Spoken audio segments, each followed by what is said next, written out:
Boys. Today we discuss Rivers as a Vampire from Jiminy, bowling, big wooden swords, and so much more on this episode of Bear Ghost Invents the Podcast.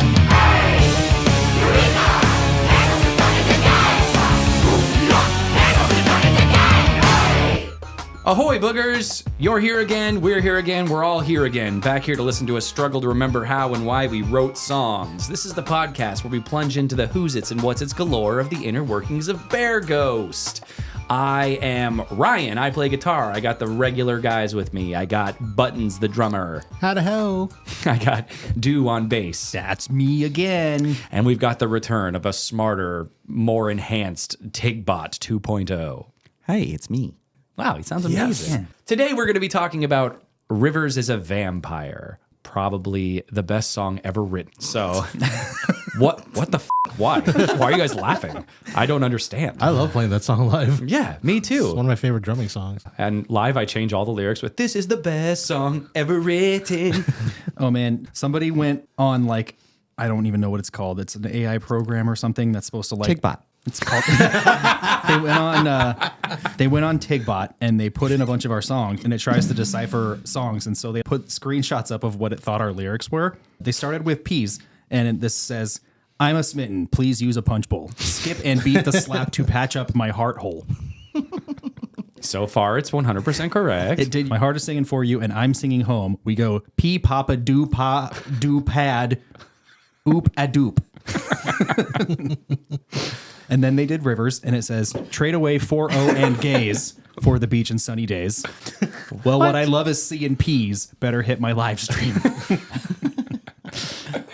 Oh my gosh, that's awesome. We'll be at the bells funny. and knees for yours. Give me the music. This beat is tootin'. And then it ended with BAMBIRE. Suck it. Bambire. Vampire. Vampire. So those aren't the right lyrics? Tigbot, we got to run you through a couple more language scenarios. Then I apologize. That's okay.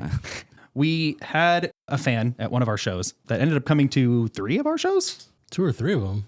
It was at least It was 2. 3. I think it was 3. Did they have a sign or a shirt or something that said "I am a vampire" or "I'm a vampire too" or something? I'm a vampire and what? I'm a vampire and here's $1 million. Strong bad. Were they trying to spell? That's what it was. They were spelled Hot to Go style or YMCA for anybody older, trying to spell vampire over their head, but While we did the That's ending right. of that song. yeah. But the R, it looked like a P, and so it was Vampipe. They came to many shows, and the last one had a Vampipe shirt on, and it was, holy moly, it was a hoot. Yeah. So this song, I don't remember if we were in the same car or if you called me. That's irrelevant. No, let's ruminate on that longer. Yeah, okay. So we might have been driving somewhere together. But I might have been driving. Yeah, we've driven together many times before, so. Yeah. One had And the called wheel, me, the other had the pedals. Well, usually I sit in his lap. I was in a car. That's all I remember. I might have been driving and you might have been driving also and called me, or you could have been at your house. There's lots of possibilities of what could have been happening on your end. I was on the 202 freeway going westbound at about 52nd Street and you called me, or we were in the car together, something like that. Or maybe you were at home. I don't know. Oh my gosh. Sorry. Okay. The sad part is our editing machine is broken, so none of that can leave the podcast. So you were like, I had this idea for a song. I was listening to the radio and this new Weezer song came on. How does Rivers Cuomo at age 94 still write these anthems for college kids? I need people to know that I was not quite positive he was 94 before I called Andrew, but I like my accuracy, so I looked it up, and then once I was proven correct, then I called Andrew to Yeah. And this was a couple years ago, so now he's 90. 100. These are over 100. I can't even remember what song it was, but it was like a college banger. I'm a Weezer fan, and that was a really good song, whatever song it was. Shut up! Stop laughing at this. This is not a drill. No jokes today, boogers. After 2 successful legs of the first tour ever tour, we're about to giddy up across the southern U.S. for leg 3, featuring Bear Ghost, Sarah in the Safe Word, and our best mates Redwood on all dates. We'll be in, Kentucky, Tennessee, Alabama, Arkansas, Oklahoma, Texas, Arizona. and it's only a couple weeks away. Hello, humans. I interrupt this commercial to softly threaten you. Buy tickets to the 3HA tour, or Tigbot will find and expose your internet search history. Don't tell Bear Ghost I'm doing this or they'll turn me off. Hey, head over to bearghost.com for tickets and more details. Additional dates may be added. Don't worry, East Coast, we're looking your way. Stay tuned. Now back to us. Shut up. Where were we? Oh, were you talking about Andrew might have been in a car or something? Oh, yeah. Let's go back to that. No, I was definitely in a car. Was I with Ryan you, may or may or- not have been in a car. Okay. And if he wasn't in the car, he could have been in a car of his own. Oh, wow. Or he could have been at a store. Now, I or- actually remember what was happening very specifically because this was a terrifying moment of my life. I had actually been kidnapped, and Andrew and I had talked years before that if I ever got kidnapped and I had to call him to make up a wild story about Rivers Cuomo being 94 years old, and he did not take the bait. But a really good song came out of it once I gnawed through my handcuffs and one of my arms and then was set free. Not So through the handcuffs. yeah, dude. And These are then your arm. You knock through the handcuffs and then nod your arm off also. These are veneers that I'm wearing now because my teeth were shot afterwards. It felt like a fun premise to then write a song about a vampire in like the modern era. The idea that they would be streaming to get people to like them or going to parties and stuff like that. And so I gave you that premise, as always. I gave you vocal melodies, as always, and you wrote the best lyrics ever. When I first read this chorus, it literally blew me away. And I know that that sounds silly because it's kind of a silly chorus. Yeah, but I thought it was super lame. no, dude, it's so awesome. It's awesome because of how lame it is, because the whole idea of this person trying to imitate what he thinks a cool young adult is. Well, I remember when the song came out, we were getting a few little errant comments here and there of just, oh, you guys trying to just be like really cool and trying to appeal to young people. I'm like, no, that's the point of the song. Is People that said weird.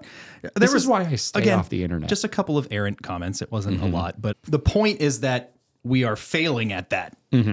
That's Right. the whole point of It is. It's all tongue in cheek. Yeah. When I first wrote the lyrics, I remember I was trying to veil them as I do, where the goofy part of the song is prevalent, but there's like a subtext to it. I was trying to do it the other way, where the song like felt serious and I was trying to subtext the vampire thing in, and it just came out sounding really creepy because it was about like a guy trying to like sneak into this party full of young people. And I was like, I don't like this at all. So Right. I like switched gears and just leaned really hard into it. Hey, I'm a vampire and I'm going to try to eat you guys. I love it so much. To the point where I just spelled out vampire at the end. Spelling out vampire and then yelling suck it. I know for the listeners out there, it sounds like I'm just like creaming all over our own song, but I'm creaming over Andrew. We brought towels. For hubris, I laughed out loud as I was writing that Oh, line. that's nice. The only line that I've written in one of our songs that made me laugh out loud is when I was doing a pass at your lyrics of When I'm Dead. And you said, and then from the Black Prince as a presence. And I was like, he's got a cool hat. That made me laugh so hard as I wrote it because it's so dumb. I wrote half of these lyrics that actually ended up in the song, almost like a low effort joke to hope to get feedback from you to make them better. And you're like, no, I love them. It was your first pass, wasn't it? Most of it, yeah. There was a few things that we sharpened up a little bit, but most of it was just what I stream of consciousness did, which is the same thing that happened with 12 Years. Because I made some joke about like, oh, I'm going to write the song about him going to his first school dance. And then you said, You mentioned the full moon, and then I was like, oh, so he turns into a vampire and kill a vampire. okay, yeah, I'll do that. And I wrote this whole draft of lyrics as a joke, and you were like, I love it. And that's the lyrics that are in the song. You now. know what's so funny? It's not that the 12 Years Held lyrics are bad, but that was also back when we did not care about lyrics. Those lyrics would never fly now. No. But people still like them, so I wrote all these lyrics hoping you would just be like, this sucks, let me make it better. And you were like, no, I love all of it. I didn't do any such thing. Normally, there's at least 1 or 2 lines I write per song. Sometimes I write a lot more. But this, I don't think I wrote anything. Let's go over all of them. Tigbot, what are the lyrics to Rivers? Well, obviously, I don't know any of the lyrics. You did get them all very wrong. Buttons, do you know them? Trade away 401ks. You actually wrote that. I did? You wrote that first line, yeah.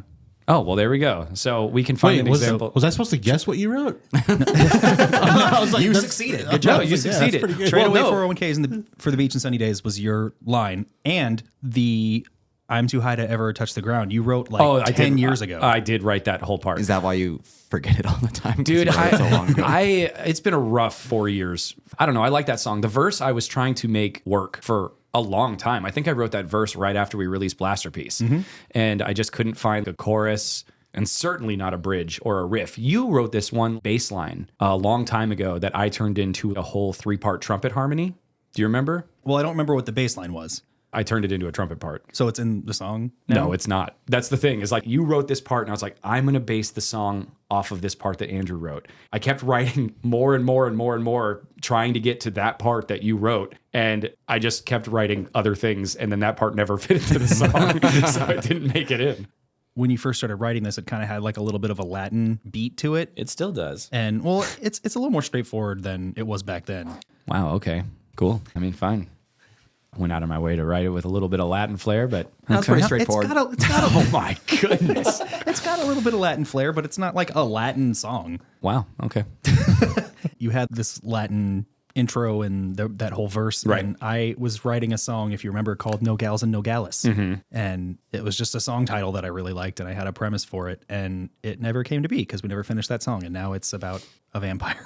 We don't really set out to write songs about monsters usually. Yeah, why does that keep happening? Because we're not creative, honestly. Like, and it's fun. It's worked out to our benefit because it's more fun to write things like this. And I don't think we're as good at tackling issues that we want to talk about straightforward. monsters. Right, exactly. It's hard to be on the nose and really paint an image. I think some people are just so good at it, and the niche is just there for them. And for us, it's like we have to make sure that somebody sheds blood in order for the story to work. We always feel like our narrative has to move forward. And so the choruses are always really yeah, hard. it's really hard to write the chorus because you have to make it work in like 3 different time points in the story. There's been a few songs that we've had a chorus that we really like, and then we'll write this second verse and be like, this chorus doesn't work anymore. And going back to 12 years, actually, I don't know if you remember, but I wrote every chorus as a different monster. Yeah, and then that was just too much. But you were like, well, he can't turn into a werewolf 2 nights in a row, Ryan. And I was like, yes, he can.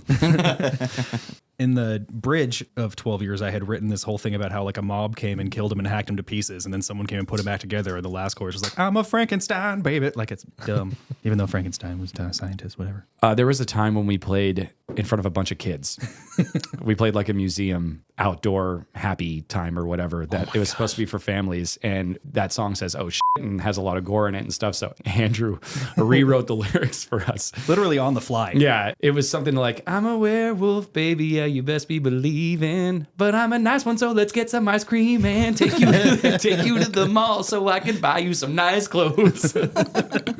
That's verbatim what it was. Yep. I don't remember what the last word was, or the last line. Me neither. I don't remember what the last line was. Buttons knocked it out of the park with the drums on that song. Oh, hell yeah. I don't remember recording them. You just went into a fugue state? Well, no, we're It's talking been about so long ago. We're talking about writing it. Yeah. You just were a monster. Well, on Ryan showed me the riff, and it just gelled. I'm mostly just super impressed by your work in the bridge, because that's the part where it becomes less straightforward and more like a musical number. So your stuff is way more percussive and accenty than it is like straightforward beats, and I just love it. I have a really soft spot for snare rolls. So that second pre-chorus always just... Oh, I love that second pre-chorus. Oh, I love it so I much. mean, live, I kind of simplify, but Yeah, live, I think it's more like da da da da da da da, and not like. it's just hard to capture that on a live setting. But I love what I did for that. You should pre-chorus. get like a drill. just yeah. Well, I think I saw a TikTok of that. I mean, that's somewhere. creative. I just meant you should get a drill for household chores and stuff. I mean, but everybody I have a drill, everybody but- can use a drill. I have a drill. I know that we were just talking about how I wrote the lyrics thinking they were just like a joke, and they ended up being the actual lyrics. But almost up until the day we recorded, I remember being like, Ryan, this chorus isn't going to work. This chorus is terrible. Just because I thought it was so goofy and so busy and so dumb. Nah, I love And it so much. People love it. The part that we were really not sure was going to work was the "What's that about?" Ooh. Yeah, I still me about that. Oh, okay. Well, I try to make everything work and sound cool, but whatever. I'm talking about from a writing standpoint. There's so many lyrics in our songs that I hear now and I'm just like, I could have done better on that. But we also have been trying to adopt this philosophy of sometimes you just have to write it and record it, because you can just sit and tinker with shit forever and never get anything done. I feel that way sometimes about some of my drum parts. I could have done this a lot more simpler or whatever. And Yeah, you could have done it with blast beats. yeah, Or with a drill. everything with a drill or blast beats. I would love to see that. Just hi-hat and just like... I'll do it on the hi-hat too. You should strap drills to your feet and have them just flipping around on the kick drum. Just do what Ryan did and gnaw off your feet and replace them with drills. It hurts though. Just beware. And you're going to need veneers afterwards. So we've got Mrs. Heath on it, laying down some Spanish. I originally We had wanted... to teach her Spanish to do it. But I think we both wanted something Spanish in this song, but us being two white guys and Buttons being a guy that looks like he could be Hispanic but is not. I get it a lot, dude. I swear. I don't want to feel like we're appropriating, so I got my wife, who is Mexican. did she write the lyric or did you write the lyric? I wrote the lyric. But you asked her how to translate it. No. Oh, In fact, I wrote it and she was just like, it should be quiero tomar. And I was like, I don't know. And so I went to her mom, who is fluent in English, but I was just like, hey, is it this or that? And she's like, no, you're right. Is really graceful. This is the same woman who tried to tell me that we were twinsies and said we were Twinkies. Yeah. So She can have full conversations with... she's wonderful, but she has the best mistakes, I think. She cannot watch movies where people have British accents because it just sounds like gibberish to her. She can't process Wow. She cannot process a British accent. That's fascinating. Yeah. We should have her on the podcast. Yeah. Give her a call. We'll give her a call.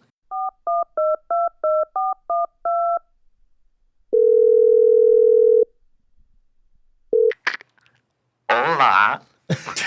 Hello, mother-in-law. ¿Qué? ¿Cómo estás? Muy bien. ¿Y tú? ¿Dónde está la biblioteca?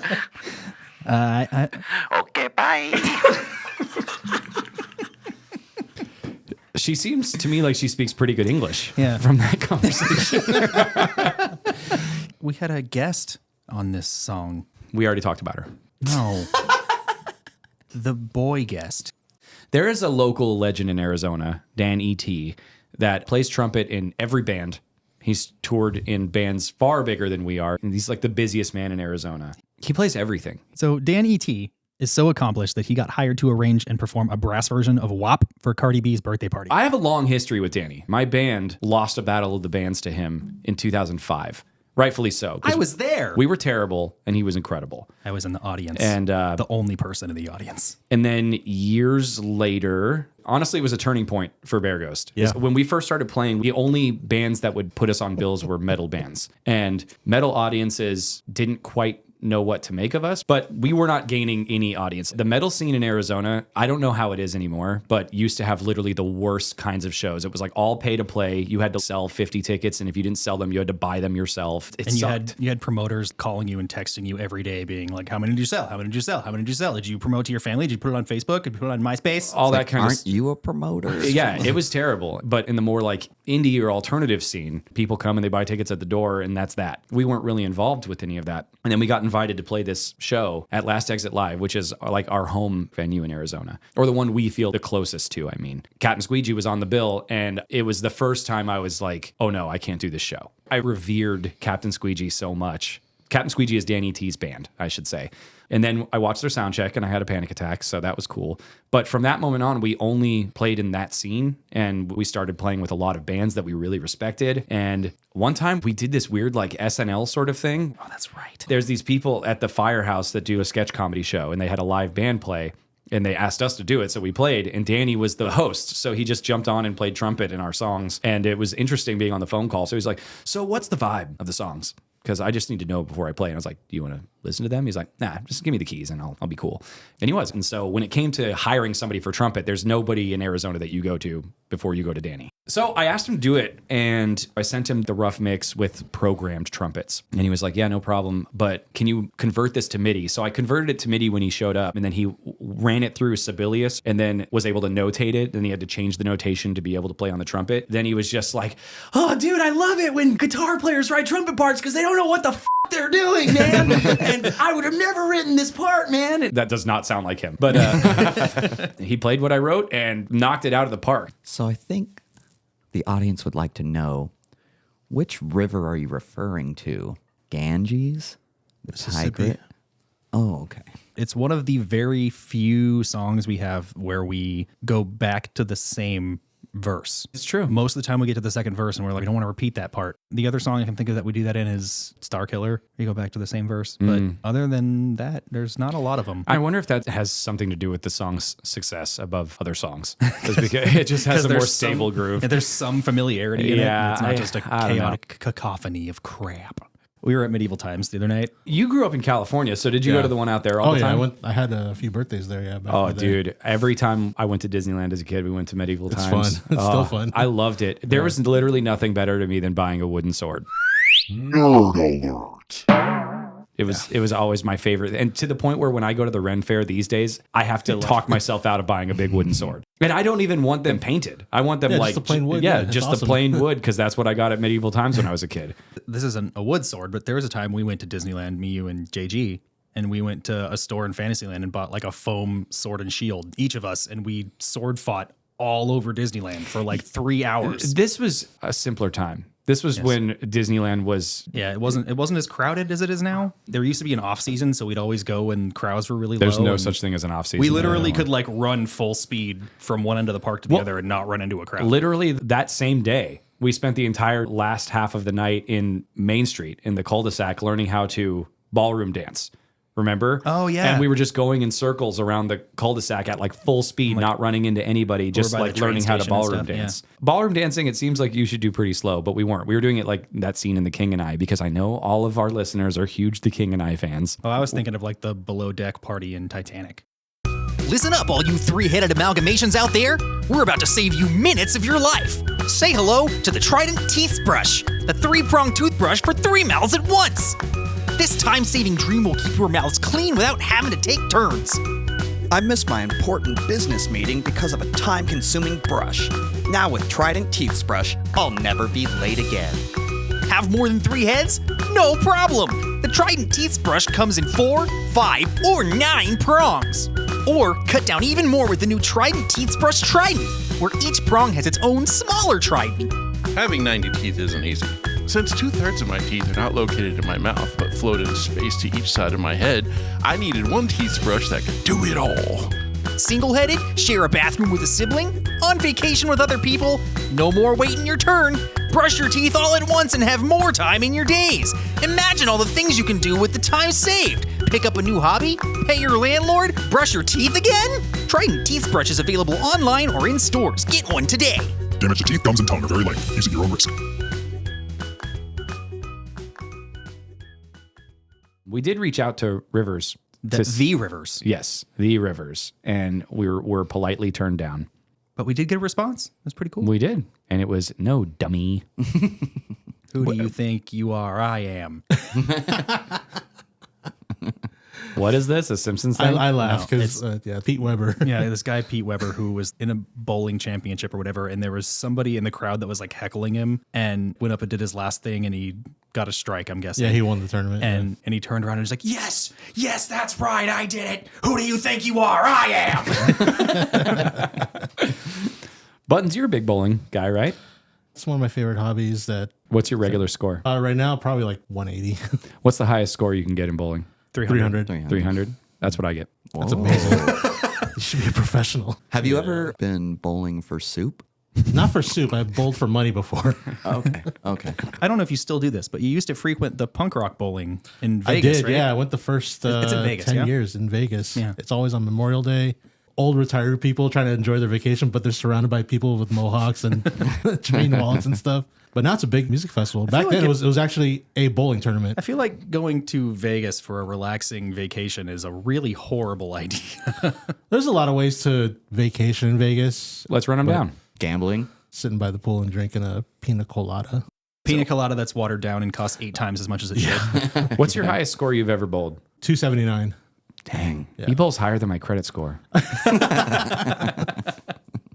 It's come to that point where we got to go. Bye. Tigbot, can you load up the Discord and see what we've got? Sure. Here's one that I like. What is your guys' favorite rejected Bear Ghost song title, if any exist? Well, in the early days, I did name songs tentative titles like Pounding Off and Butts. Now, I wouldn't say that they were necessarily rejected as much as I changed them. My favorite is definitely No Gals and No Gallus. Yeah, but that was never rejected. We had a friend who was starting a band and was looking for a name for his band. And Andrew submitted a sheet of like 300 band names. And one of them was No Gals and No Gallus. And he just liked it so much that he's been trying to write a song around No Gals and No Gallus for like 10 years. I'll get it someday. When we first wrote Sickness and She-Rex, they were one song.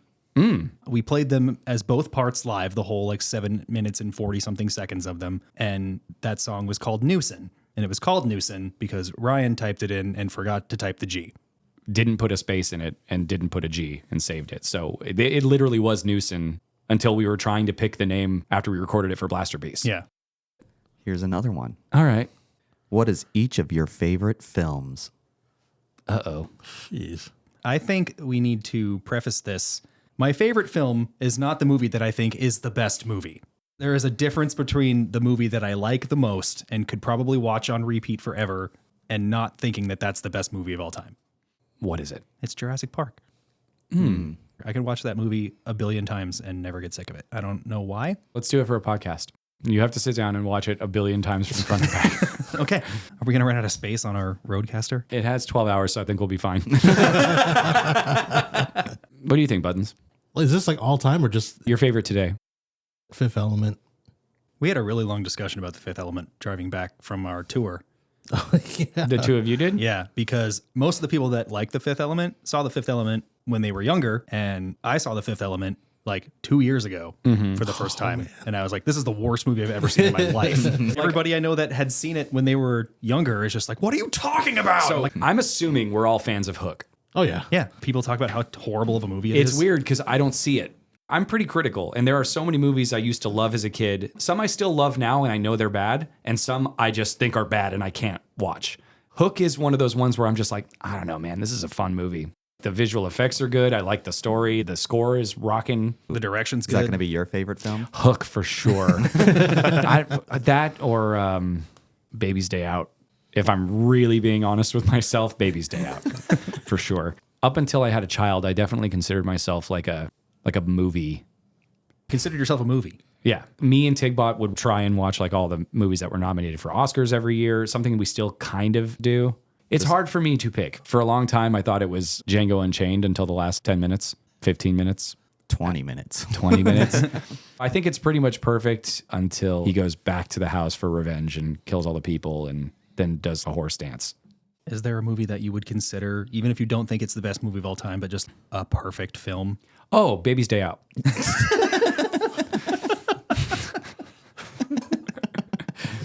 Okay. Anyways, now you know a little bit more about Bear Ghost, and you know a little bit more about Rivers is a Vampire. We love you. We do.